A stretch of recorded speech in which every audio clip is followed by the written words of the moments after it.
What up, what up, what up, New York Giant Nation? It's your boy, Mac the Giants fan. And this is the True Blue Aftermath. Let's go! You want to be great, you got to work at it, right?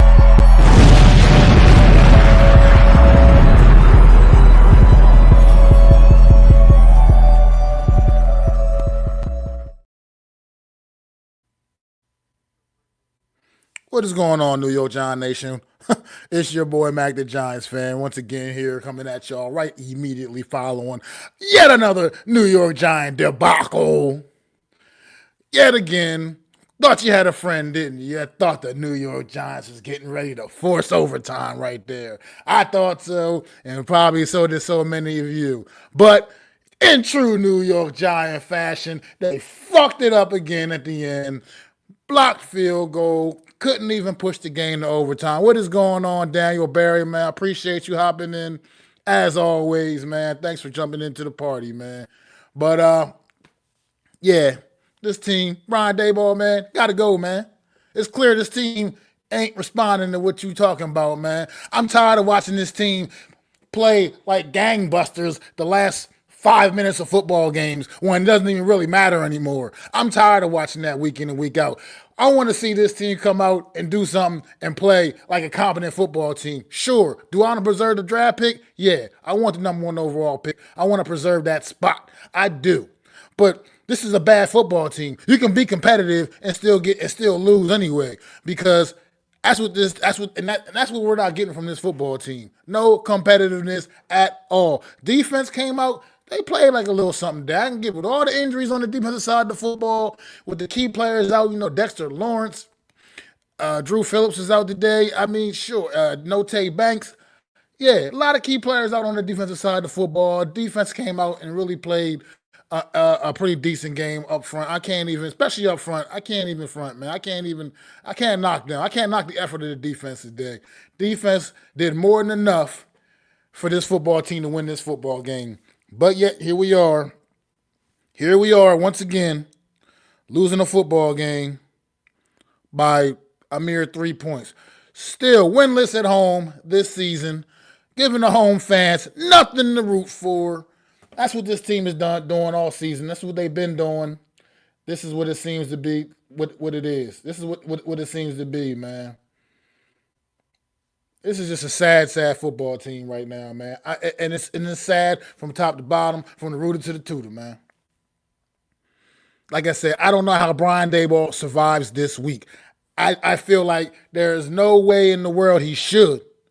However, I got this feeling, man, in true New York Giant fashion, he'll still be trotting out there on that sideline next week against the Baltimore Ravens, and he'll still be calling the same pathetic offense that he calls. Let's talk about it a little bit. Man. This New York Giant team, Drew Lock, don't be misconstrued by the 227 yards he threw for, because that was basically all in the fourth quarter when the Saints stopped even attempting to really stop the New York Giants, apparently, because the Giants had their way the last pretty much 7 or 8 minutes of this football game offensively. All of a sudden, the Saints couldn't seem to stop anything the Giants were doing. Don't be misconstrued by that. He entered the fourth quarter of this game still under 100 yards passing. I mean, 21 to 49, that's absolutely putrid. No touchdowns, interception, took a couple sacks.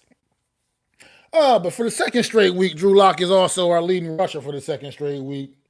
That's never a good thing either, especially when you got guys like Tyrone Tracy and Devin Singletary on your roster.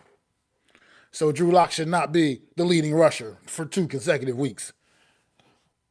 Let's see, Malik Neighbors, it got respectable at the end there. I mean, statistically for him, 5 catches for 79 yards. He was targeted 10 times. Couple, that he could have maybe hung on to and that he didn't quite. But, at this point, it is what it is. Oh, Brian Daboll! You remember today. I mean, I guess it was kind of by default since Theo Johnson's out for the year with the season-ending injury. But you remember that Daniel Bellinger can actually provide something to the offense because he can actually catch the football. He can go out there, he can get open a little bit, and he can catch football and make a few plays here and there. We actually got a sign of that today. Daniel Bellinger, 5 catches for 45 yards, targeted 7 times. Well, what do you know? What do you know? The guy can actually do a little something if you give him the opportunity to. He showed the signs of it his rookie season. He's shown the signs of it throughout his career up to this season, and for some reason we decided we're not going to play this guy. We're not going to give him no burn. For whatever reason. I can't figure it out. Wan'Dale Robinson had a putrid day, 4 catches, 38 yards on 11 targets. Does that say 11 targets and he only has 4 catches? That's what it says. And yes, he definitely had a couple of drops in there too. But this team, Darius Slayton, 2 catches on 6 targets. I don't know, man. Tyrone Tracy was targeted 10 times out of the backfield today. He had 5 catches. Yes, this team is it's rough. On a high note, Michael McFadden contributed with 11 tackles today. 8 of them were solo. Giants got back on the sack board again. I feel like it's been a few weeks since we've recorded any sacks. New York Giants back on the board there. They got a couple sacks. And guess what happened today? It's the first time since week 1. The New York Giants picked off a pass. First time since week 1. What do you know? Clap it up for the New York Giants. They intercepted a football for the first time since week 1. This team's a fucking joke. If we played anybody, even a somewhat decent football team today, we would have got the doors blown off. But because we played the sorry-ass Saints, it looks like we actually were hanging in there. No, they're just fucking as bad as we are. That's all that proved, that the Saints are just as garbage as we are. They're a joke of a football team as well. Anybody halfway decent would have destroyed us today. And like I said, someone halfway decent. Sit out here and watch the Carolina Panthers go toe-to-toe with the Philadelphia Eagles. That's a bad football team that refuses to lay down for anybody. We can't get even a bit of that effort out of this New York Giant football team. I don't want to hear it anymore. This offense is terrible. It absolutely makes me want to pluck my goddamn eyes out when I see that unit on the field. Drew Lock is terrible. Tommy DeVito is terrible. The other guy's not here anymore, but he was terrible too. But he's not here. But he was better than they're terrible. But he was terrible too. And he's not here anymore, so he can just, I ain't got to mention his name. I don't get it. When I watch this team, I mean mistakes, fundamental mistakes in all phases of the game. Special teams was a mess. Defense had, they had, like I said, they had their moments, but they had their big breakdowns at times too. And then the offense, too. Goodness gracious. Get a punt return touchdown call back. Get a potential game-tying field goal to push it into overtime. Get that blocked. Don't know. We're just a comedy of errors out there. We are just a comedy of errors out there, man. This team, man. So bad. It is so fucking bad, man. But right now, I'm coming at y'all live on my channel, MacDaGiantsFan, man, with the True Blue Aftermath. Also, make sure y'all tune into the Big Blue Crew Sports Network. At that channel, you can catch this Aftermath on there as well, man. Make sure y'all tune in, turn up, man, on that, man, as well. Look, we trying to do our best, man, here as a New York Giant community, man, the Big Blue Crew Network. Everybody, man, we try our best to put out content, man, for this football team, and we trying our best to be as positive as we can, but there's nothing positive you can be about this football team anymore. Like I said, Brian Daboll, Joe Shane, they got to get out of here, man. This team is not going to be rebuilt properly with those guys in leadership, man, in a leadership role. It's not. Clearly, when you see the product on the field, there is no way you can tell me that Brian Daboll is the answer to rejuvenating this team, no matter who the hell they get at quarterback. At this point, some of my guys have said, I don't trust Brian Daboll with a new quarterback. I don't trust him with any quarterback at this point anymore.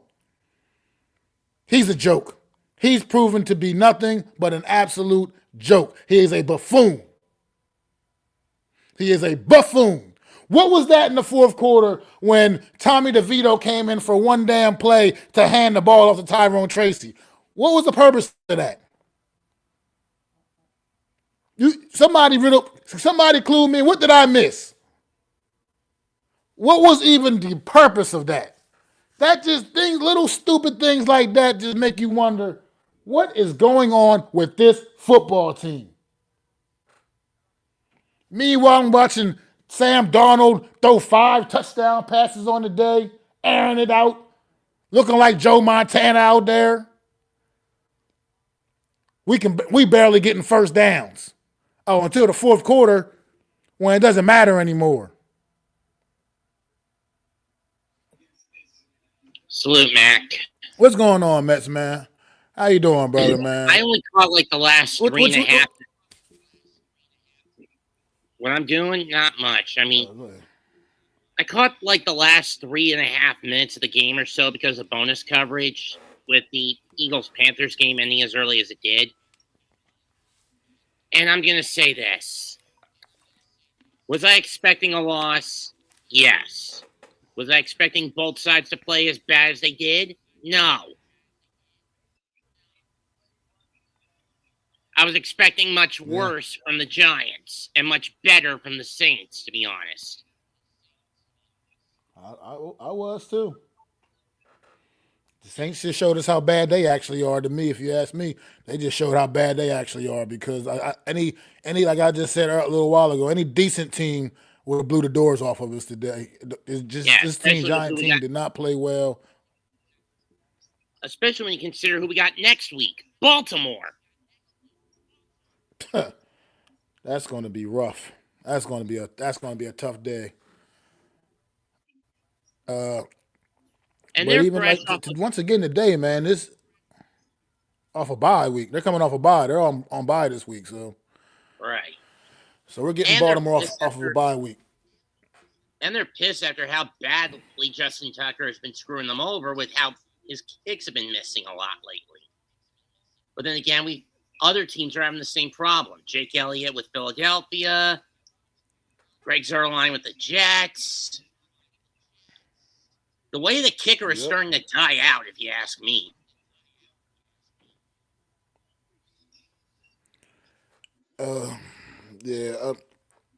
It's just I don't know. But this New York Giant team, man, like I said, special teams was a mess today. Once again, I mean, had a punt return called back on what was probably a pretty ticky-tacky holding penalty, but at the end of the day, a mistake nonetheless that takes a touchdown off the board. We have a field goal, get erased off the board because of another stupid penalty.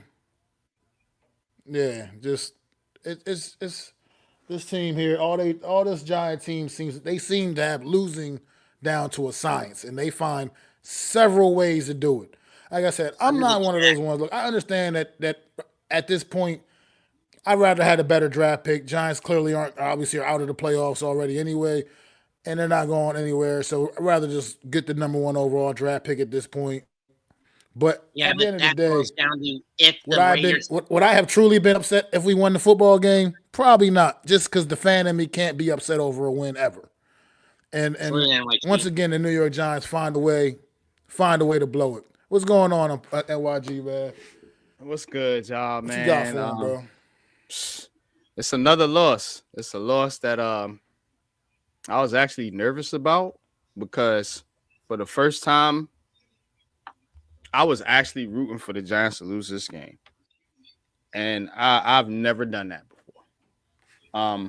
For the first time, even in the years where they was trying to tank for Chase Young, and there was some years where people wanted the team to lose. I still rooted for this team to win. Today, I was on the edge of my seat because I did not want this team to win a bullshit game like this. You know what I'm saying? So, to my vibe right now is relief. Is relief because the losing continues. This coach continues to look like a clown. This team continues to look inept for the majority of the time that they play football on the field, you know, outside of moments here and there. And to be honest with you, it just signals and sounds the alarm for change when this continues to happen. The Giants win this game, who knows? They drop down out of the top pick. Maybe John Mara gets some good faith, decides to want to bring these guys back. At this point, we have to root for losing to root for change. And I promise you, it pains me to say this because I hate seeing this team lose, especially in the fashion that they lose in. You know, late game interceptions, fumbles, you know, just ridiculousness. So let me ask you something real quick. Yeah, go ahead, Mac. I was gonna say, how do y'all? Because I mean, it just popped in my head. Do you think? I mean, because like I said, I do want I want to preserve that draft pick. I would like to as well. Mm-hmm. At the same time, the fan in me, I want to see my team look good and win football games as well. Me too. But yeah, that's neither here nor there. I would love to preserve. Do you think the best chance for this team to lose out is to just keep Brian Daboll on and suffer through him the rest of the way, or if we make that, say we hypothetically make that move right now and fire Brian Daboll? I'm not saying they're going to come out with an interim coach next week and beat Baltimore, but they might still get a couple more wins down the stretch there with some of the other opponents like Indianapolis that's on the schedule that they possibly could actually maybe go out there and get a win against, something like that. Yeah. To be honest with you, Mac, I think that is the reason he's still here. Because to me, Brian Daboll should have been fired after the Cowboys game.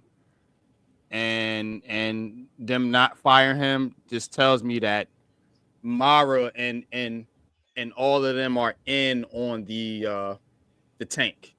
You know what I'm saying? And they know that the best thing to do is for this team to lose games. Now, what you seen today was weird, and you see a defense mostly that is probably fired up from their defensive coordinator, or maybe they got some leaders in there. Kayvon Thibodeau, Brian Burns is like, look, guys, let's go out there and play some football, man. Fuck what these players, fuck what the media saying. We got families to feed. We got careers on the line. Let's play some football. And you've seen a very inspired effort from this Giants defense, but make no bones about it. This team is going out there intentionally trying to lose games. I promise you that. And to me, like you said, Mac, the best way to do that is with Brian Daboll as a head coach, because he's bought into the idea already. If you put Kafka out there, guess what? He's trying to make himself look good for his next head coaching opportunity. He's going to open up that playbook, get Malik Neighbors going on drag routes and shit like that, and Hyatt and all them start getting this offense rolling. That's what Mike Kafka's going to do. You know, so if you really want to tank, as bad as I want Brian Daboll gone, we gotta deal with it for a few more games, because he's going to lose out. Yeah, he's going to lose out. If you ask me, Daboll will be lucky if he even wins one game and still gets a pink slip. But I do agree, at this point, we might as well just let the blood continue to flow out, because we've already proverbially lost the patient. Let Daboll continue to be the surgical screw-up that he is. And then, I mean, at this point, the fan base finally has the scales ripped off their eyes. No one trusts the mainstream media anymore, regardless, after what's been going down the last handful of years outside of football. But the point is, it's time for this fan base to shout for their freedom out of this BS regime. We've been the ones for the last couple of years who have been the destroyers of these media lies. People calling, you believe in that Daboll was an offensive guru? I'll admit I even bought into it when he came in 22 and led the team to the divisional round. But in the year and a half since, he's been nothing but horse shit. And I didn't say HORSE. I said WHORE. Shit. I mean, I'm looking right now, looking back at my TV right now, and the Seattle Seahawks in the first quarter of the already has 17 points. Yet we just watched a game that finished with a final score of 14-11 between the Giants Scored and 11 Saints. points, bro. 11. That's below your average. Yeah. You're below your standards. You are coaching below your own standards, Brian Dable. You at least average 15. You had 11. You below your own standards. Like, that's how bad it's getting. Can't even meet your average. But one more thing I brought up before y'all came on, man. Daniel Bellinger on the day. Mr. Daniel Bellinger, 5 catches, 45 yards on 7 targets. But yet this guy has been non-existent in this offense for basically this entire season.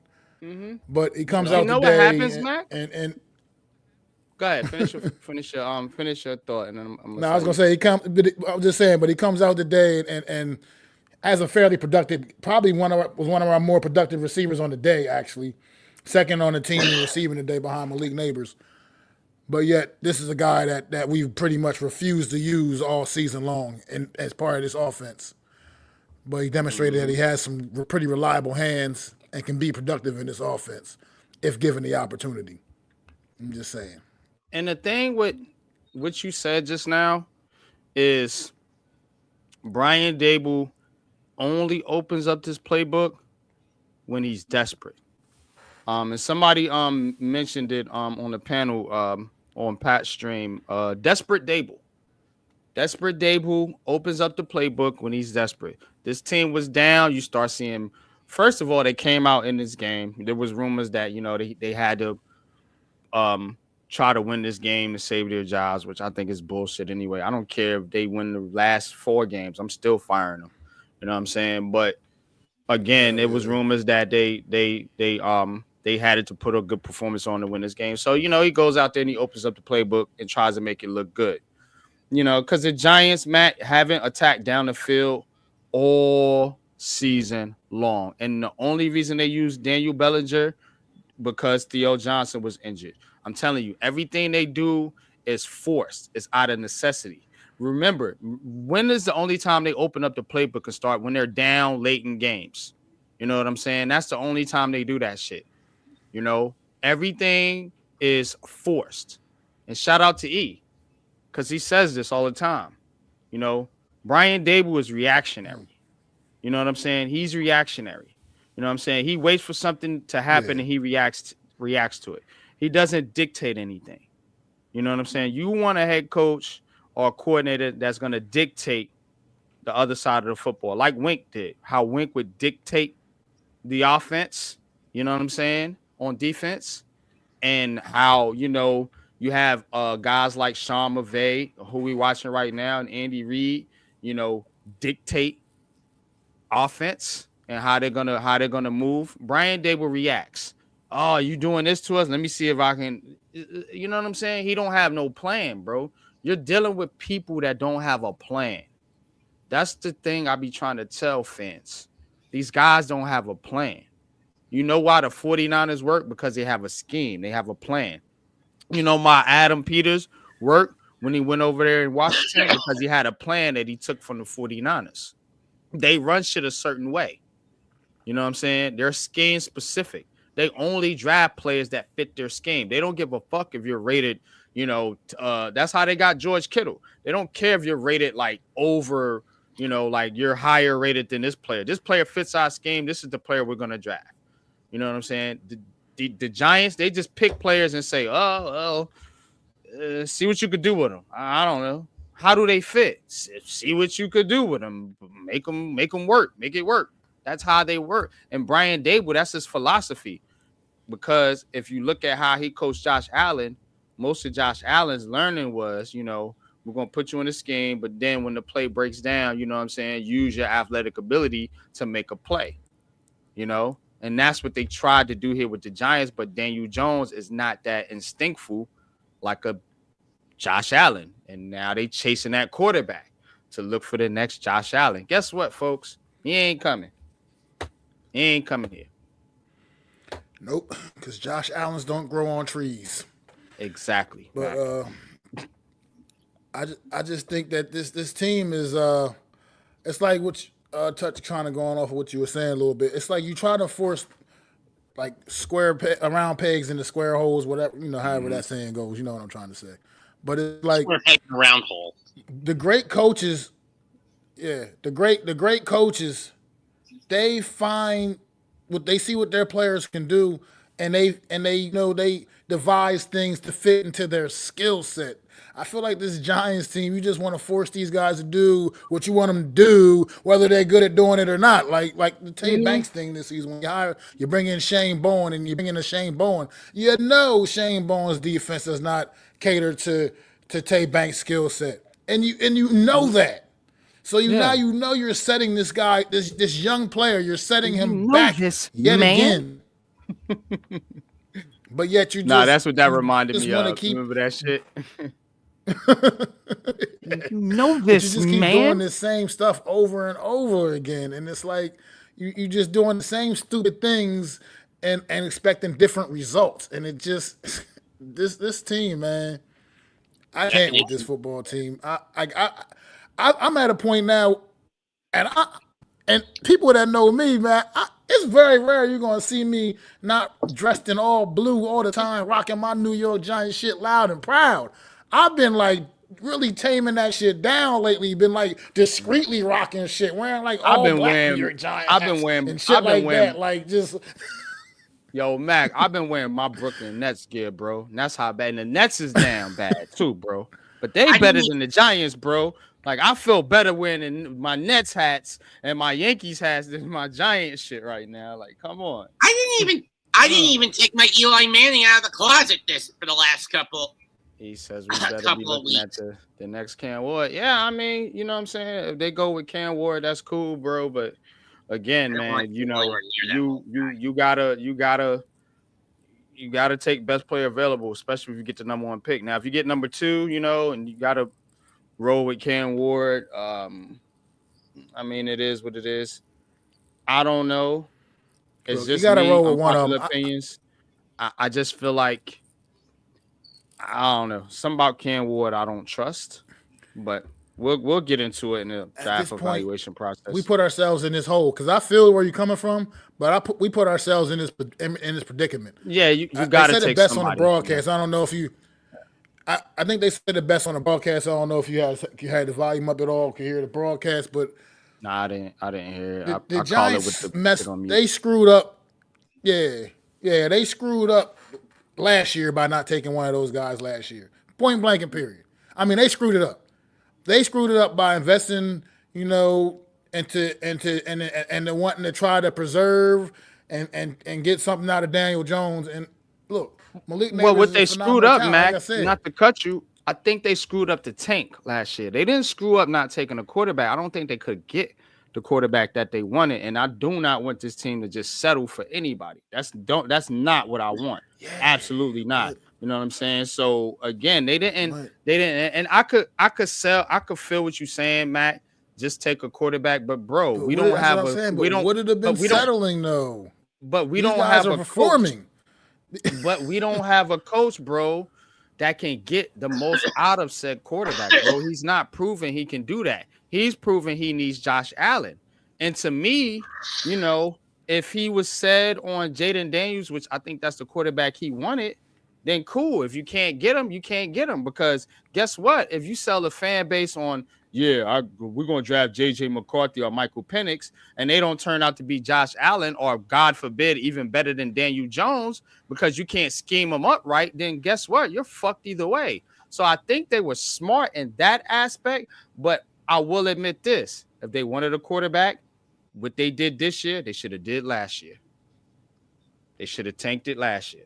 And I knew they was trying to, and people got spooked, and they started winning games. And everybody was like, why are they winning these meaningless games? Because they was saying what I was saying. They knew that, and people knew that, and people in the media started paying attention to it, and they was like, oh, okay, cool. We need to go ahead and try to win some games this year. Last year. But this year, This year, all bets are off this year because you're so bad you can't even hide it.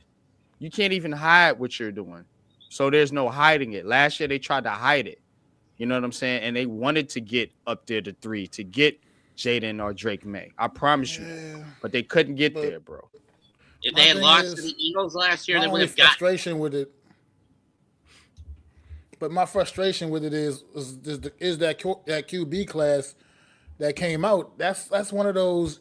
Like I said, I mean, all my years of watching football, I've been around, seen like some great quarterback draft classes, and they're actually few and far in between. To be honest, they're not like you don't get groups like that often. That those don't like this year's class does not stack up to last year's class by no means. I mean, you got at least as far as on paper they don't. At least on paper they don't. You never know what might actually happen when guys get in the league. But but like you have like the '83 class back in the day. I know I'm taking it all the way back right there. You got I'm talking that's the John Elway and Jim Kelly and Dan Marino. That's a draft class of a lifetime for quarterbacks. You got the 04 class with Manning, Rivers. The 04 class with Eli and Rivers and Roethlisberger and those guys. I mean, you don't get classes like that of guys that can come out and be that productive in the league. But let me ask you. My thing is, while you had Daniel Jones still here this season, I don't think say hypothetically they drafted J.J. McCarthy or Bo Nix or Michael Penix, because those are 3 they had a chance at still at number 6. I don't think any of those guys necessarily were going to come in and beat Daniel Jones out anyway, in training camp at least. So you still got Jones here to take the lumps while the young guy is developing. And I just feel like we missed out on that. I can't help but know by seeing what these guys are doing that we missed out last year on one of those guys. Let me ask you this. I just feel like, would you rather have Shedeur Sanders, Cam Ward, or J.J. McCarthy, Michael Penix, or Bo Nix? Now, forget what you've seen in the NFL. I know that's hard to do, but you got to think about how they look coming out of college. And I know you do some of the draft process stuff that we do here at the Big Blue Crew Sports Network. So I know you were looking at some of those players before they came into the NFL. And just taking that aspect of it, who would you have ranked top in that group? Out of Shedeur, Cam Ward, JJ McCarthy, just Shedeur, Cam, JJ McCarthy, Bo Nix, and Penix. I probably would have had Penix ranked the highest out of those guys, out of them, myself personally. But my thing, the reason why I was so high on Bo Nix coming into the draft last year, and this is me, I was a Bo Nix guy. I don't know if anybody's seen any of my streams. What reason I was a Bo Nix guy was because there's things called intangibles that you don't see on the stat sheets, you know what I mean? But you just see them in the player. Bo Nix had that experience factor coming into this league, that maturity, that experience factor that you just can't duplicate, and some of these other younger guys just weren't the next up to thing, speed though. with that. You know what I mean? And shout out to E in the chat. Here's the next thing, though. Do you think Bo Nix works better with Sean Payton or Brian Dable? So see what I'm saying? Look, I'm just saying. I'm sure. Yeah, I mean, look at the situation. So again, sometimes missing is better because think about it. Think about it like this: if we did take said quarterback and we still look like shit, now we got a quarterback that we're gonna be bringing into a whole nother system next year because we're gonna get rid of the head coach. So again, I'm trying to tell people need to line this up properly. You bring in your coach, your GM, and then you draft your quarterback.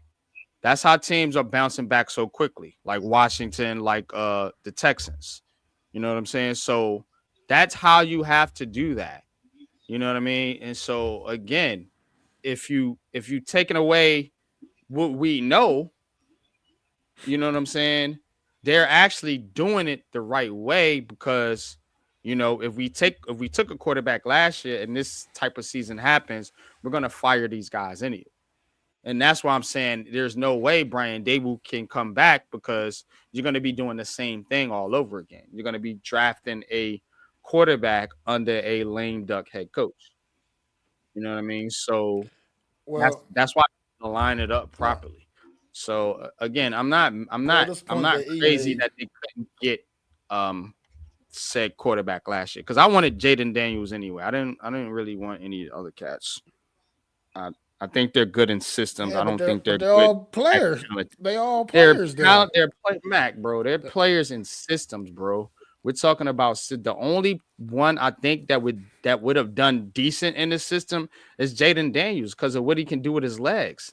Bo Nix is gonna look ass here, bro. So is Caleb Williams and I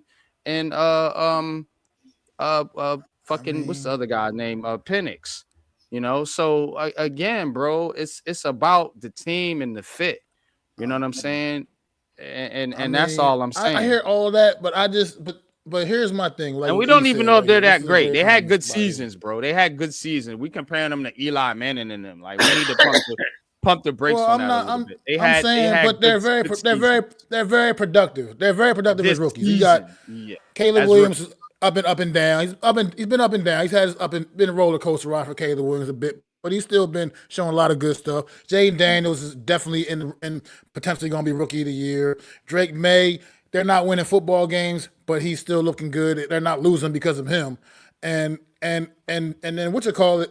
And Bo Nix right now, he might even be edging out Jaden Daniels rookie of the year right now, to be honest. So I mean, these guys are productive. I mean, whether it's this season, not enough tape on them, but at the end of the day, they are productive, and we're seeing a high level of production. And even in a couple little flashes of Penix that we've seen, it's looked good as well. I mean, JJ McCarthy's been injured. We haven't been able to see him, but it's looked. I mean, these guys look look like this is going to be one of those another potentially historic, all time great quarterback class from that draft of last season. And Giants were in position and didn't take advantage on any of that. I was going to talk about this comment, but he's in here now himself, and he can speak on it as well. But I agree 1,000% with it. Like, okay, if you do want to invest in a Daniel Jones and say you want to bring talent and try to build around him, then how are you building around him if you're getting rid of all the other good pieces that were already there? Anything decent, like the Saquon Barkley. That's when you're supposed to say, well, you know what? We want Daniel Jones to be successful. We got to pay an extra couple million to Saquon Barkley and keep his ass here. And still draft Malik Neighbors. How successful was Saquon Barkley's rookie season when Odell Beckham was on the outside and you had a legitimate wide receiver that teams had to worry about on the outside as well? Saquon Barkley had his best statistical season with the Giants. That wasn't a coincidence. That could have been something similar this year as well. We'll never know. Not saying he would do what he's doing with the Eagles, obviously, because the Eagles are just a far better football team. But at the end of the day, this team, they've mucked it up all across the board, every way imaginable. And how you doing, E? Thanks for joining the panel, bro. Yo, first and Hey, foremost, what's man, I good, want to Brody? say what's up to my brothers. It's been a while. I missed you guys, man. I had to buckle down, do some things job wise, man, family wise. Y'all Yes, know how sir. it go. Y'all men, y'all Yes, prayed sir. for, loved, and that's what's up, man. Thank you for having me. I got two parts today, Mac, that I would like to talk about with you and my brother NYG and Mets. And the first part I'm going to start with is what you answered on the question, right? When I sit in the comments. One, if you're going to go with a quarterback, and people are saying it's fool's gold. I get all of that, right? This is the part where you, as a coach, a GM, and everything, we sit down together, right? Like how we're talking right now. And we say, hey, Mac, hey, NYG, hey, Mets, we just went to the playoffs in the divisional round. Y'all do know if we're not just as good next season, there's going to be a horrible backlash from this, right? So Yes. how are we going to improve our team? We go out there and get our asses whipped in the first game, 40 to donut. Then our left tackle gets hurt as well. We look horrible. Then he has one of the best comebacks in his career so far against Arizona, right? Yes. Okay. At this point, what exactly are we supposed to be doing? Or we didn't realize that in the off season, during free agency and the draft, we actually are not improved. Wait a minute.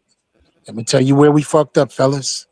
We didn't bring in nothing better to help with this offensive line. We ran it back with the same line that we knew wasn't going to be sustainable. Mhm. Hold on, fellas. We didn't go get nothing when it came to wide receiving either.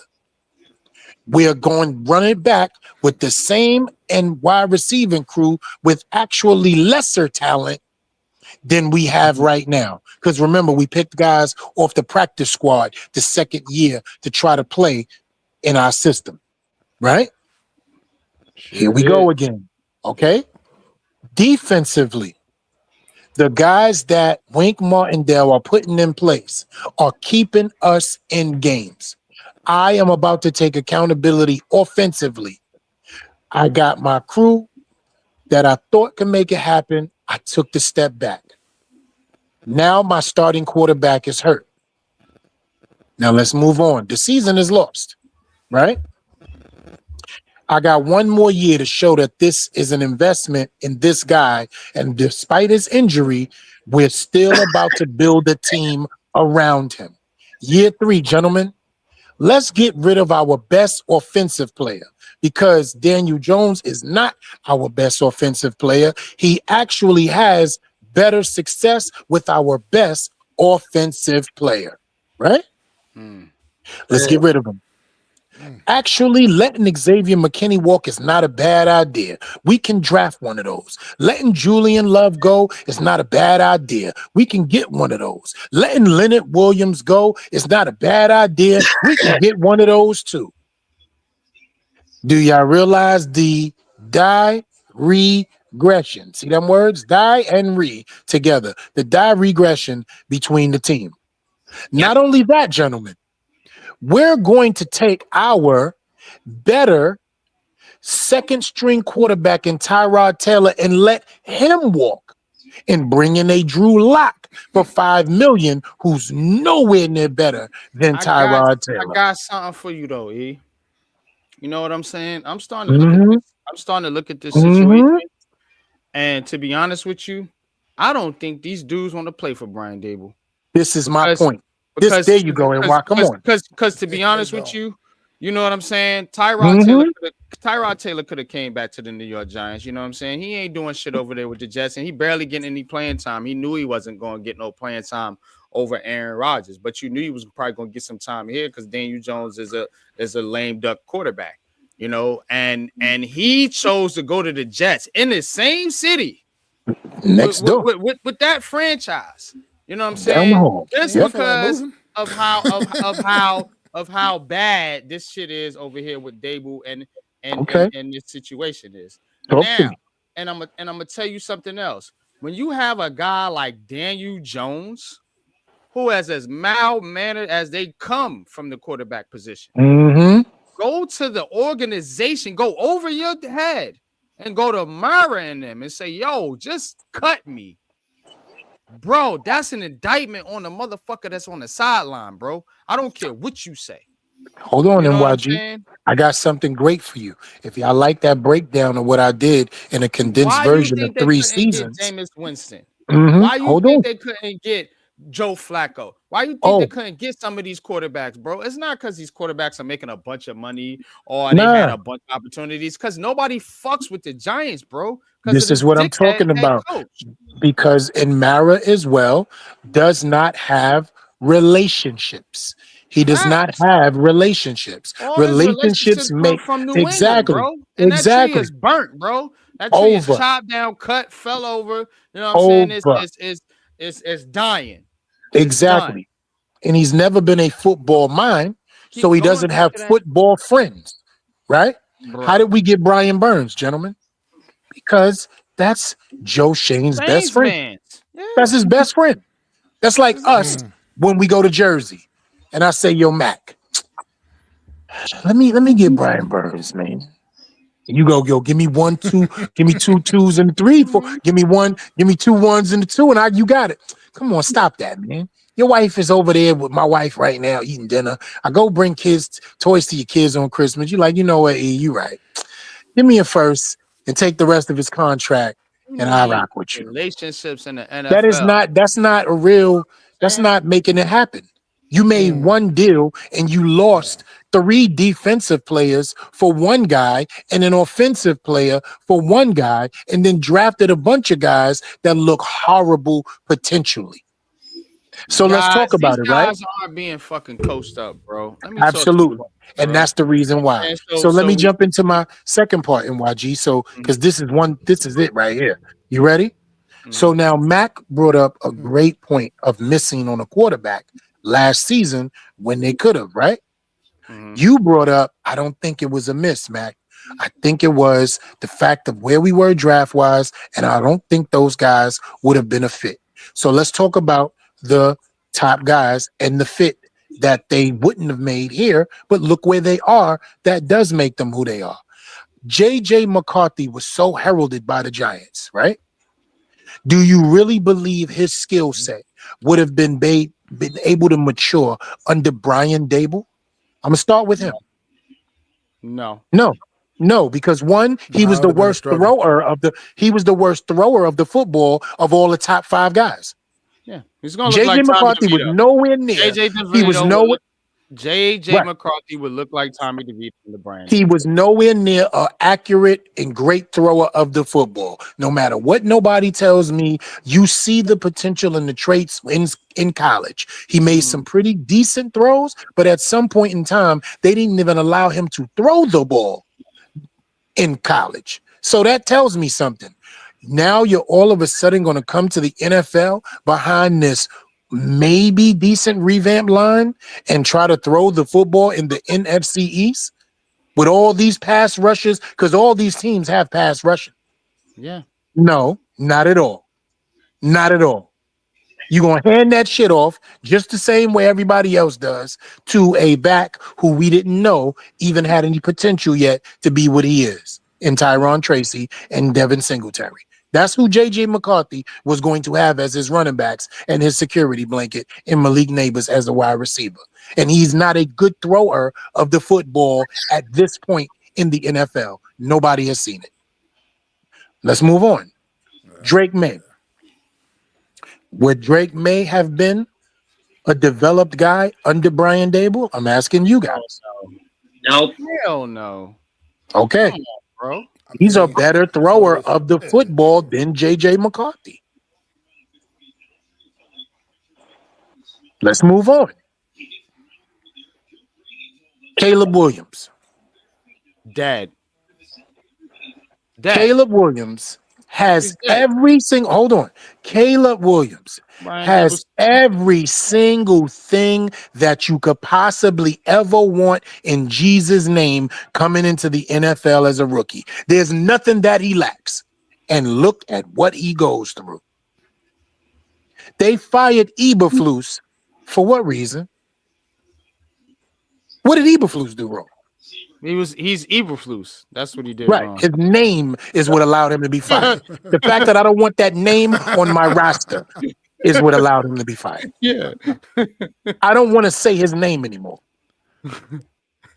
So we talking this talk tonight, right? We talking this talk.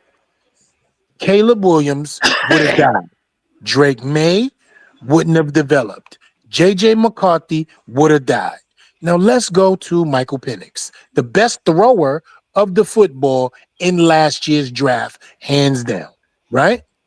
And is a lot faster than people thought because he ran a 4.4 in the 40, letting it be known. Stop talking about my legs, pause, because I can run. All right. My leg. Now think about it.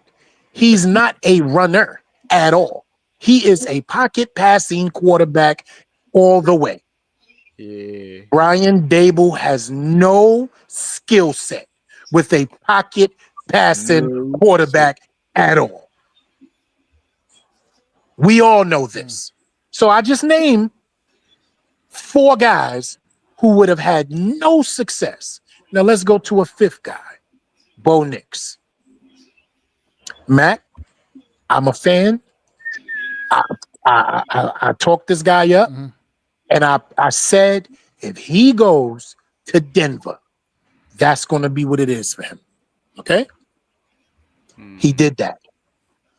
Well, Look what happened when he got there. Now look at the mentors of these people. Who's over in Washington? Cliff Kingsbury and Dan Cliff Campbell. Kingsbury. Cliff Okay. Kingsbury. Who's in Denver? Sean Payton, right? Sean Who's Payton. in Minnesota? Kevin O'Connell, right? Hmm? And who is in Chicago? The hell of I know.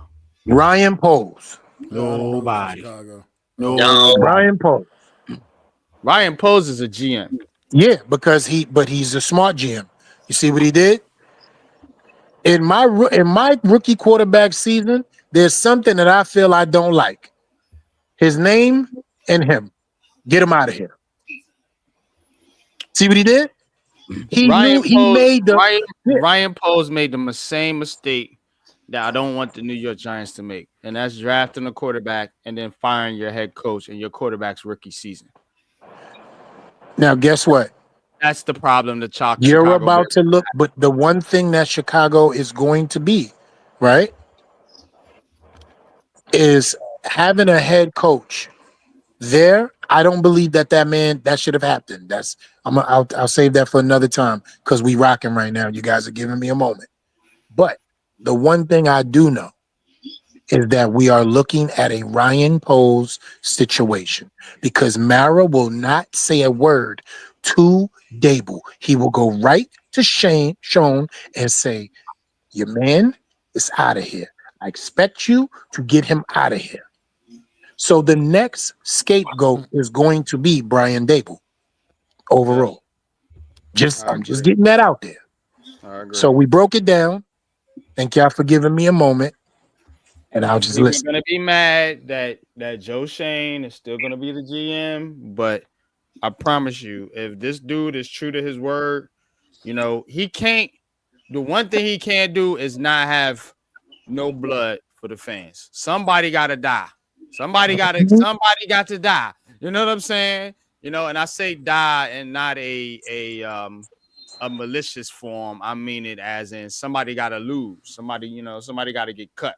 So when we say that, don't take it the wrong way. But somebody got to die, and right. It's got to be Dable because guess what? If you look at the tree, it's Mara, Shane, and Dable. So if Mara wants to keep continuity, as he says, I'm tired of changing head coaches and GMs. He should fire them both, but what he's gonna do is tell him to scapegoat Brian Dable. I feel like that's gonna happen. I could see them both dying, but I feel like one of them's probably gonna get the axe. And now let me tell you why it's going to be Dable. Because they don't like to fire GMs. Keep no, rotating. They don't like. It's because he keeps the money flowing. He went shopping with an EBT card and fixed our financial cap overall. He's a cheap bastard when it comes to money. He knows how to get in and out of contractual situations. He knows how to get the money where it needs to be, and he knows how to keep the money flowing in the cap space. He's a good financial GM. But guess what? He's not a good player personnel or coaching And if personnel. you want a motherfucker to handle the money, just keep Kevin Abrams. I mean, that's who been He's handling. been fucking it up for a minute, though. You know what I'm saying? I mean, yeah, but he's been fucking it up for a minute. Still here. He's still here. We just don't know how to look at the doctor. Shane ain't the cap guy. It's Kevin Abrams. Look at the doctor though. What he doing? I'm telling you, man. The one thing that Shane does do right, and I'm gonna land the plane because I gotta make a run. I've been on streams for 7 hours. You know how we do, man. So, but the one thing I will say about Joe Shane that he does do kind of well is he knows how to get the most value out of these trades. Exactly. So that to me, from a general manager standpoint, is a good trait. You know what I'm saying? Because when you do have to move on from players, and when you do need to trade players, that's why I think they didn't want to trade certain players, because he wants to get the most maximum value. Now that can bite you in the ass, because again, if you end up getting nothing because the player And that's walked, what and guess what? and that's a problem too. That's what he That's what keeps the doing, problem though. is right now. He He keeps got getting nothing. He got nothing in return for all the players that But left. when he does make Nothing. the trades, they have been good trades. Like the Tony trade was awesome. The Leonard Williams trade was a good trade. That Brian Burns trade was a good trade. I don't care what anybody says. Okay, Now, so what about the Darren Waller? What about the Saquon Barkley letting him go? What about that was not the a guys trade. he let? Yeah, I I'm know, speaking but specifically for trades, and the Darren Waller oh, He trade coming was to a this good year. trade. Like I said, what good is Everybody Aziz loved that Ojulari doing trade. for this team right now on IR? right, But you could have facts. traded him and got something for him before the trade deadline. And now he's just You on IR, just could have traded him, and you for could have nothing. gotten something for him, but you don't know if these guys are thinking about signing these players back. You don't know that. So that's one thing you guys gotta. People automatically saying Aziz is gone, Slate is gone, this player's gone, that player's gone. You don't know, and you don't know how it carries over. If they do bring in another GM or another regime or another coach that says, you know what, I want Aziz, please make that work. Get him back here. Get Slayton back here. I need some receivers that's reliable. We only got neighbors. Get Slayton. You don't know, bro. So I get what I get the reactionary situation to it, but again, the one thing that I gave Shane credit for, I'm gonna take away some credit from Shane in this aspect. This guy cannot draft offensive linemen. Yo, he can't draft offensive linemen, True. and And that's yo, Man. one thing that we need to compete in this division is a solid offense, man. Kick What's up, rocks in it. Mitch? Go win a Super Bowl, motherfucker. I mean, Saquon Barkley, good season. Go win a fucking Super Bowl. Then come holler at us with 4 of them. But go ahead. Control me, because I I'm with am this the comment show. right here, Big Man Holland. Big Man Holland, out to appreciate you stopping in, bro. But I like this comment. I've been saying this too for the last couple of years now. Like, at what point you move everybody else all around? You ain't got no problem trying to make Joshua Azudu, who you drafted as a guard, to be a left tackle. But for some reason, we don't want to give Evan Neal a look inside at guard. At what point do you cut your losses and see That's a coaching and joint, see though. if he Mac. can be more effective yeah. on the interior? See what I'm I saying? get it, but that's what I mean. That's why they all have to go, because this is so. This has gotten so bad now that I just don't think respectable players, are going to want to come and play for like these guys. You know what I mean? And I'm Joe They Shane don't included now, as a bro. GM. Like, I don't think guys don't want to come and be a part of this. Absolutely. Hell no, they So don't I want to be just a part of it because they see the culture, Mac. That's the one thing that we need to talk about. We could sit here and talk all we want about coaches and GMs. The New York Football Giants, for the first time in the last 3 years, does not have a culture, has no leaders of And, men, has and no let me locker room leaders, has and let me nobody leading. and let me say this, E. You know what I mean? When I'm sitting here trying to sell the Giants fans on a culture change, and you know what? These fans don't want that shit. You know, they want to be bad. They want to stink. They want to be the putrid of the NFL. Because when I talk about Deion Sanders and Shedeur Sanders and the culture change that they can bring to the New York Giants, oh no, we don't want Deion Sanders. They don't want to come here. They want to be with the Raiders. They don't like New York. We stink. We're ass.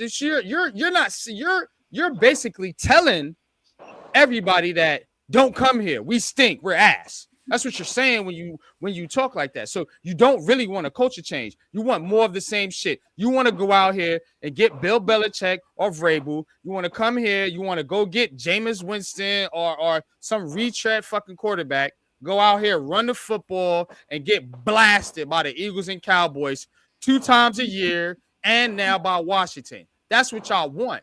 Because you don't want real change. Because real change is radical, bro. It's radical. You can't bring in another coordinator. You can't bring in Bill Belichick tree again. You have to make radical change.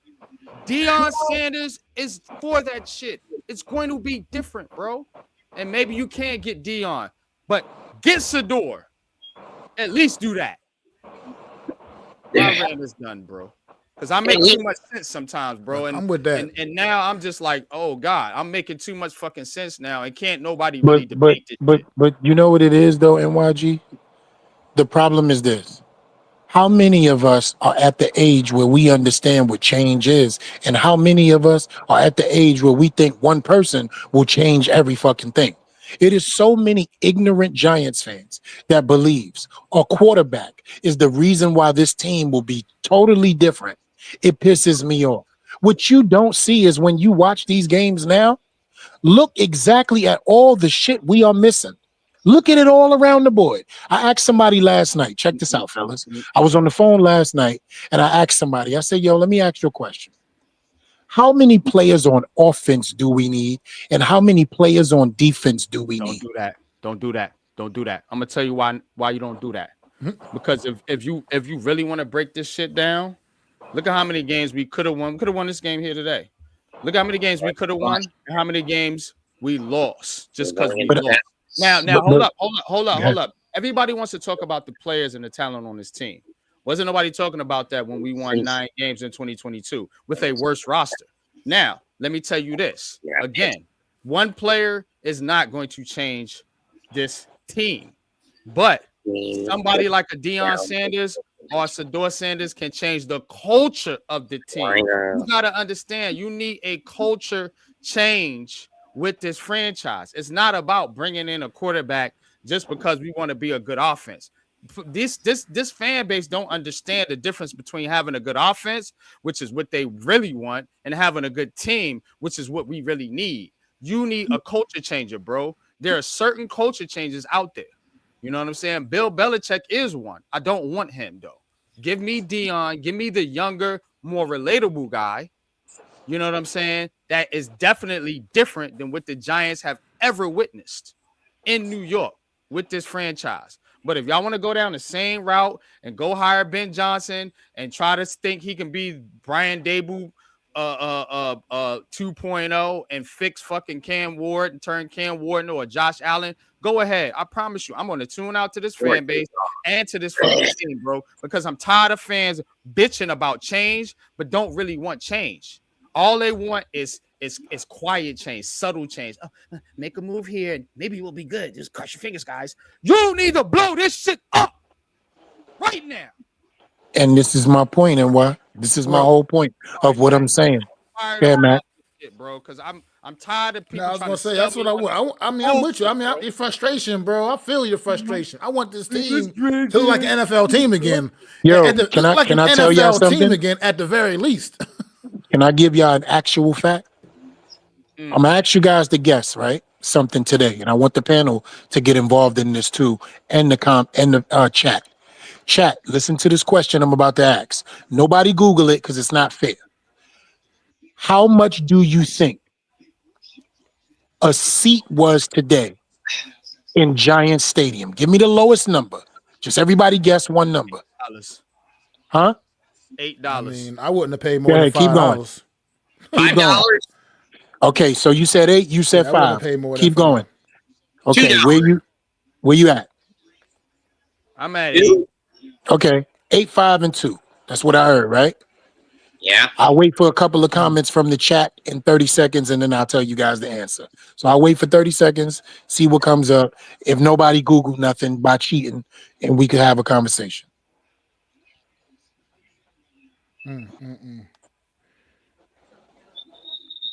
Wow. I mean, I just can't imagine people were paying top dollar to go sit out there. The cheapest seat today was $1 in Giant Stadium. $1. Good fucking God. $1. You hear what I just said to you guys? An NFL football game. The cheapest seat today was $1. You could have took your child, you could have took somebody you loved, and you could have took somebody on a date to watch the New York Football Giants for $1. Why put your children through that? I don't know, bro. So you had to literally pay more money to park your car in the parking lot than to get into the stadium. The gas both ways would have cost you 47 tickets today. Bro. It's bad, but it's what this fan base deserves, and it's what this owner deserves. You know what I'm saying? Because again, you guys don't want real change. Everybody want the Giants to be the old Giants. We want Arch Manning because he's a Manning and he can be like Eli. And y'all are so dumb. What the fuck? You think this dude gonna be like fucking Eli? Come on, bro. Arch Manning he don't even start for his team right now. $1, Kenneth. He doesn't even start for his team right now. Bro, you think you think he even want to come to New York? Y'all guys are so, you don't understand how bad a position you guys are in right now. This fan base. Can I say something to you guys? Bro, can I say something to you guys? With this team. Think about this for 1 second, right? Who does? When Tom Coughlin left, we're going to talk about the second part of it. Not just the handshake that never was and the culture walked out. We're going to talk about Eli Manning's feelings. Yeah. How do you think he feels about the New York Football Giants in his last 5 seasons being here? How do you think he literally feels? Do you feel he feels like, yo, I was treated like the man that I was supposed to be? I was loved by them. I was supposed to be. The ownership treated me exactly the way that I needed to be. Or do you think he'll look in his nephew's face and say, I don't want you going to the New York Giants? Which one of those do you think Eli Manning would say? Latter. The second part. Exactly. And I'm gonna tell you this. That's definitely a reality. Let me tell you this though. When people talk about Archie Manning, that's not Eli's son, bro. That's Cooper Manning's son. And to be honest, Eli is his uncle. He has 2 uncles. He has Peyton and he has Eli. He also has a granddad that, guess what, plays for the Saints, who we just lost to. Wink, wink. But that's another video. You know what I'm saying? So again, you got to understand that it ain't all about what you guys want. It's about what some of these people want that you are talking about. Tell people, stop acting like this couch GM is a real fucking thing. They acting entitled is what they are. And y'all don't nobody owe the Giants shit, bro. You acting like, oh, you supposed to get Arch Manning. It's destiny. You know, get out. What if it's destiny for him to go to the Colts? Eli loves ownership. Or did he love Wellington? What if destiny? Did he love Wellington and Ann? Or does he love John Mara and Steve Tisch? Yeah, that's the thing. Like Eli, look, he'll always have a lot of love and respect for the organization. Yeah, he's gonna love the organization. But does he love the organization and ownership are 2 different things. They're 2 different things. The ownership and organization are 2 different things. Being run right now. That's offending. There's no way. You really think Eli Manning is okay with the New York Football Giants organization? Mm-hmm. Yes. No but way. Do you think he's good with ownership? Right. No. And that's what I'm trying to tell people. So what's y'all solution? NYG22, aka Unpopular Opinion Sports. I gave y'all a solution. Matter of fact, I gave you 2 of them. You know what I'm saying? So what is the solution to fix this mess? Because you got people flying banners over the stadium talking about fix this shit enough. We're tired of it. Fix it now. How do we fix it? Because that's all there really is to talk about, in my opinion. Fuck the game. They got smoke again. How do you fix this shit? Hold on. Let's talk about 11 points. Let's talk about 11 points because that's important. Let's talk about 11 points. The 11 points is normal. That's normal. I'm surprised they got that many. I had them scoring 3. I only had them getting 14. I got 8 more points than I had them scoring. So we all saw how they got 11 points? Yeah. Struggle bus. Yeah. It was a struggle bus. And 2 of the 11 was a pop-up in the air with concentration from a wide receiver. And Eric B just got fired from college, bro. He's done, man. I'm sorry. I feel bad for him, but he's fucking finished. Eric B enemy. He just got fired as a coordinator, whatever team he was coaching. I seen that shit on my timeline the other day. I can't even think of the team. But he just got fired. I didn't want Bieniemy as the coach when he was free. I'm good on Bieniemy. Give me Deion And if you don't want Deion Sanders, okay, draft Shedeur Sanders and go out and get somebody that's a leader of men. Like it's slim pickings right now. We all done threw Vrabel out I there for the say last Vrabel, 6 months. somebody threw Cliff Kingsbury out there.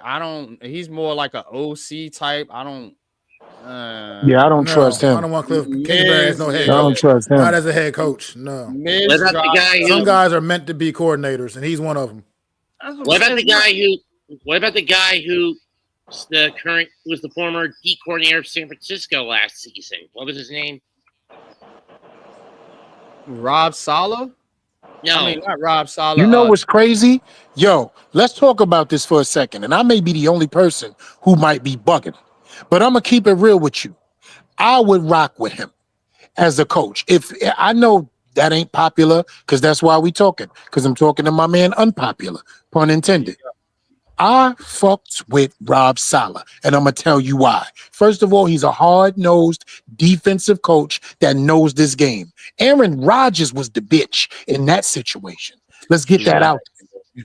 Let's get that out. All right, you ain't got. I agree. I'm with it. If the Giants went out and got Rob Saleh, I'm telling you right now, y'all will see a totally different situation and culture in this building. Do not get it twisted. Do not let selfish ass Aaron Rodgers trick your mind into not recognizing who that man is. Rob had it. He was there before Rodgers got there. He wasn't doing it. I've been, we do Heart of the City, man. I've been watching the Jets for some years now, since we started this show. Rob Saleh is not a good head coach. Now, if you're gonna sell me him as a D coordinator, yeah, right fucking now. Let's get it. You know what I'm saying? Bring him in as my DC right now. Sorry, Shane Bowen. Thank you for your service, but we'll see you later.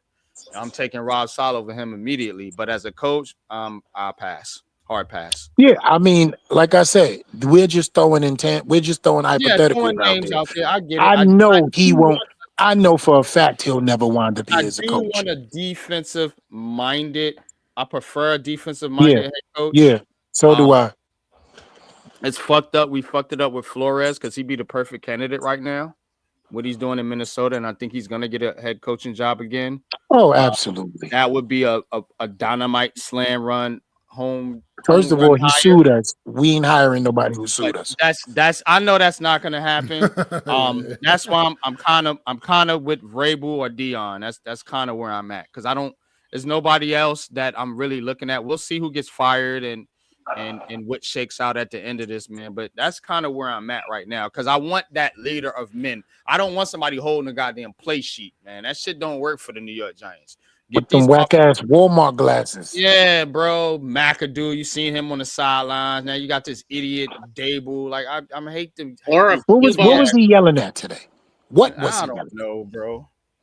Yelling at himself. That's Brian Dable. He was. Yeah, he had the nerve to be screaming today. And he was screaming at Drew. He always screaming on the quarterbacks. You know how he did Tyrod, and he was screaming at Drew Lock because Drew Lock didn't get that first down when he should have ran for it. He ran out of bounds.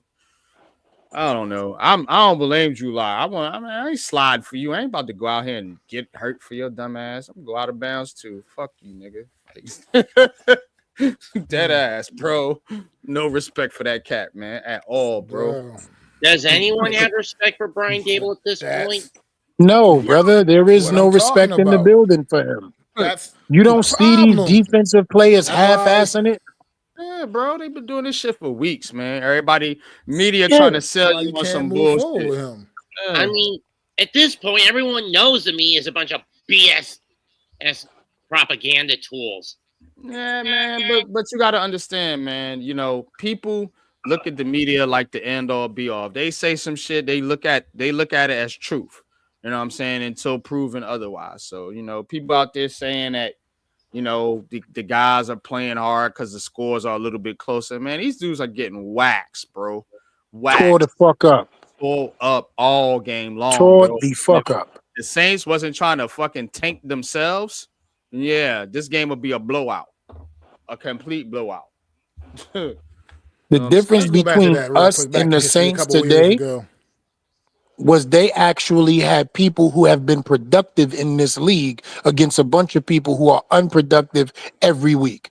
Derek Carr has actually been productive in this league. Alvin Kamara is actually productive in this league. The Saints defense is actually productive in this league, and they barely beat us. So that goes to show you exactly what kind of team we got. That shit is in flux. We got a good defense, bro. I'm telling That's you. it. That's all. It's solid, bro. But that's what I'm saying. It's not as if the Giants don't have anybody. People keep saying this team don't have no talent, but then they go out there and see the defense ball the fuck out and get pissed off because the offense can't do anything. Any fucking thing.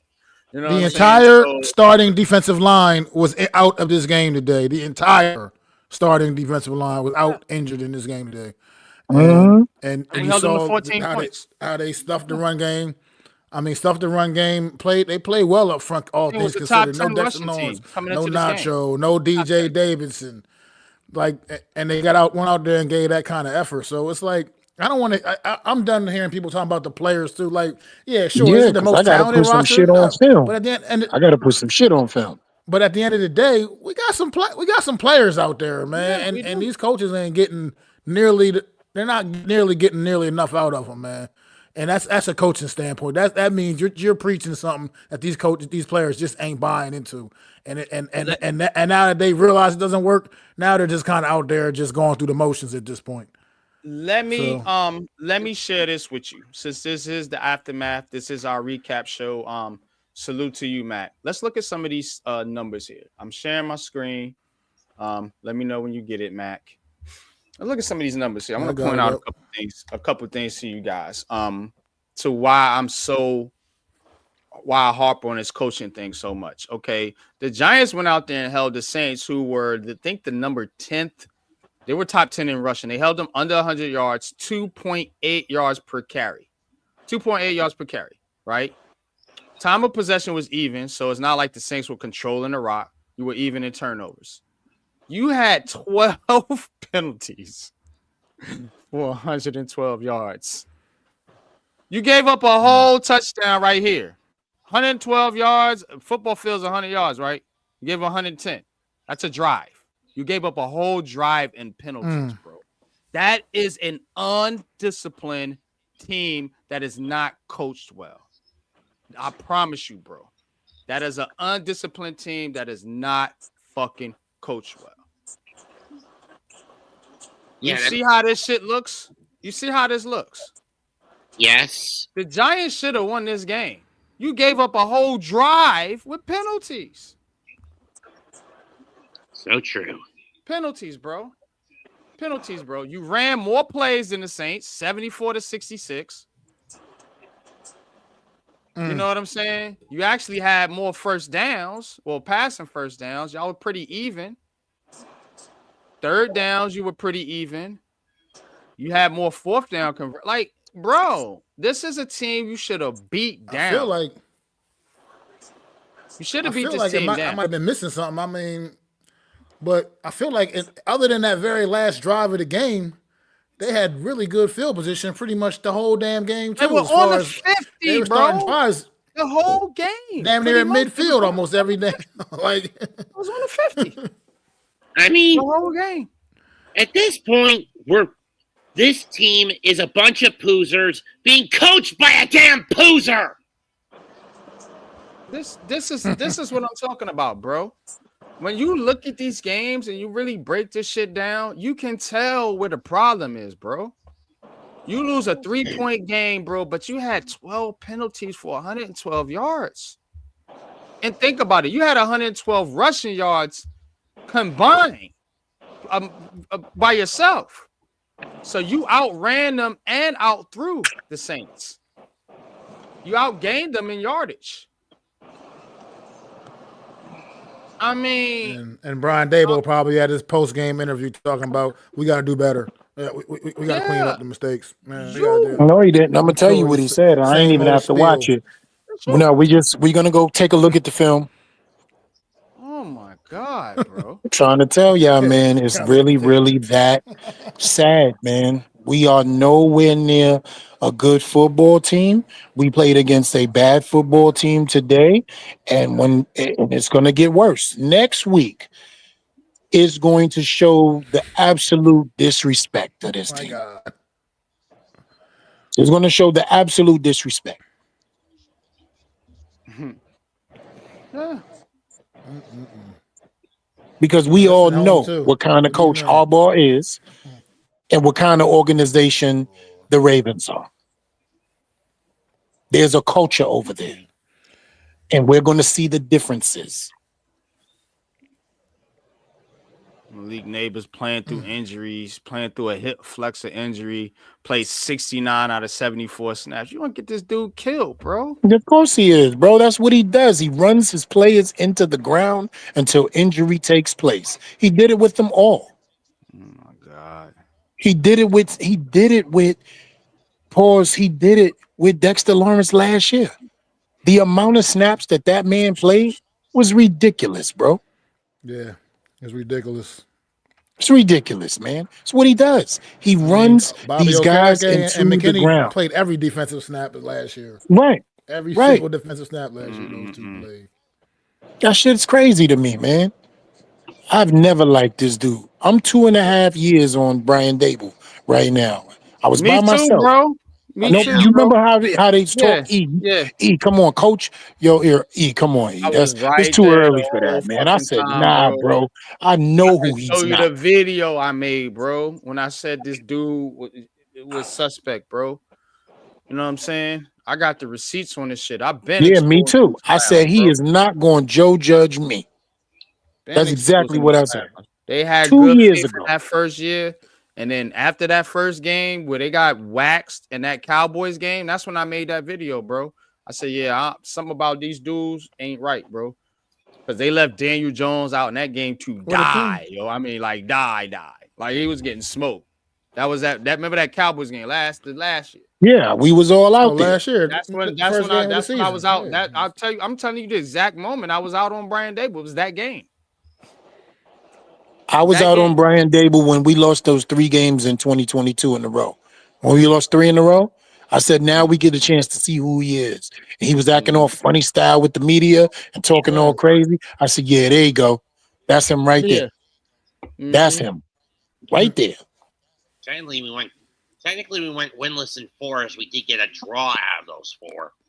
San Francisco is beating the shit out the Bears, 24-0. Wow. I knew that was Almost going to worse than happen. that. They had to cut the Generational touchdown. Caleb though. When they look Purdy ran one totally in, they different. called it back. Motherfuckers look different when they play a good goddamn team, man. I ain't sold on that dude either, bro. I promise you. Not Only at good all. QB in this draft that I'm sold on is Jaden Daniels. And Yeah, probably Bo Nix because he's with Sean Payton. I know Sean Payton going to do right by that kid, man. Right. All these I other kids, can't wait Caleb to Williams see. going to die, bro. He's going to die in I Chicago. can't wait to see Penix when he takes the reins It's all about in fit. Atlanta. Penix will probably be good because Yeah, they got it's going to be, that dome. they equipped, bro. Atlanta's built for a quarterback, bro. Absolutely. They If got I a was a defense quarterback, and offense. I would want to go play for Atlanta. They just that's what Facts. they do, bro. They get good quarterbacks. Facts. The quarterbacks thrive over there. They just can't never get a defense. They got one now. I'm just gonna say this. I said they played pretty decent defensively, but Atlanta, they needed to I'm just pull the historically, Band-Aid they off, don't- man, yeah, and just historically and sit Kirk Cousins down. I think because Michael Penix, man, that's your future, and your season's kind of falling to the wayside now. I think Tampa Bay might have jumped ahead of them in the standings, as a matter of fact. Yep. They And I mean they're going to if they're going to squander their season away like that, man. I mean, you might as well see what you got, Michael Penix, right now, man, because Kirk Cousins has been playing suspect at best over the course of the last month. Playing like an old Kurt Warner. I'm just gonna say this: washed up too. between Knicks and Daniels. If you want to who I'm in terms of raw talent, I'd say Daniels trumps Knicks, no question.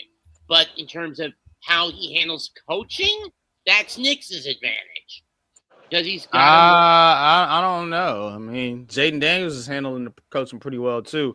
I think it's just fit. Like I said, people keep It's right. trying to It's make it scheme about and fit, bro. people keep trying to make it Bo Nix is not doing what he's doing with Washington, and Jaden Daniels is not doing what he's doing with the Broncos, bro. It's fit, man.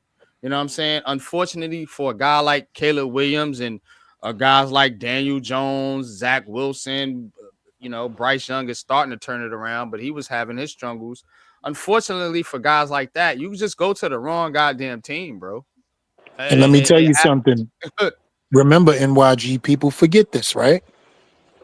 When a person chooses number one, how many of them are just a quarterback away? And I need everybody to just think about what I said. When you have the number one draft pick, you're never. How many of them are just a quarterback away? Never. Unless you traded a king's ransom for that pick, and you moved up in the draft, and you was on fringe playoff contention, and you just happened to get that number one pick, and you're ready to go. Or you just have a season, say like the Cowboys had, where you have a good roster and you just bottom out and end up with a good quarterback. That's the only way, bro. Outside of those scenarios, everybody at the top of the draft is ass. I promise you. Done. That's what I'm saying. What good scenario that Deion Sanders and all these people are going to pick? There's no good scenario at the top of the draft. None. They all stink. All of them. But, like I said, make too much sense sometimes. I gotta run, fellas. Appreciate y'all. Like I said, I'm gonna take my break before I get back to streaming. The marathon continues.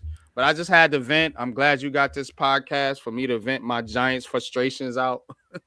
Because I'm so sick of this fucking team. I've never rooted for thank the Giants you guys to for lose. letting me just be a part of today. Greatness today, man. Thank you guys for just letting me be a part of greatness. Max, salute to you.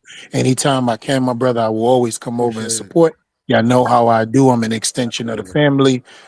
Y'all know what it is. I love you, brothers, man. And please, thank you. Please, y'all hit that like button for Mac the Giants fan and for the Big Blue Crew Sports Network. Please share the video if you don't mind, and also hit the notification bell so you know when these aftermaths are coming out. This is the post-game show for the Big Blue Crew Sports Network, Giant Streams.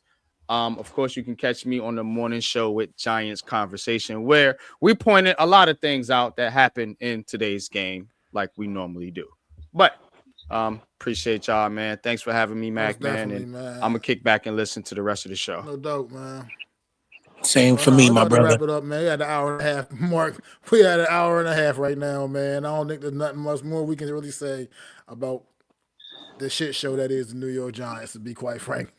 Just there really isn't much. The rest of football for the rest of the evening. There really isn't much we can say, Mac, other than any wins now are damage control for Dable and tank sabotage for us. Absolutely agree with that statement. Absolutely agree with it, man. So definitely appreciate you coming through, everybody. Like NYG said, man, appreciate if y'all come through, man. Hit that thumbs up for me. Thank you, Mets. Appreciate you. Hit that thumbs up for Mac the Giants fan. Hit that thumbs up for the Big Blue Crew Sports Network, man. Gonna keep delivering all this great content for y'all, man. No doubt indeed, man. And I am y'all boy Mac the Giants fan, and I will be back next week once again, immediately following that Baltimore Raven game, that Giants against the Ravens game, man. Immediately following the game, be back on the True Blue Aftermath once again, man. Appreciate y'all.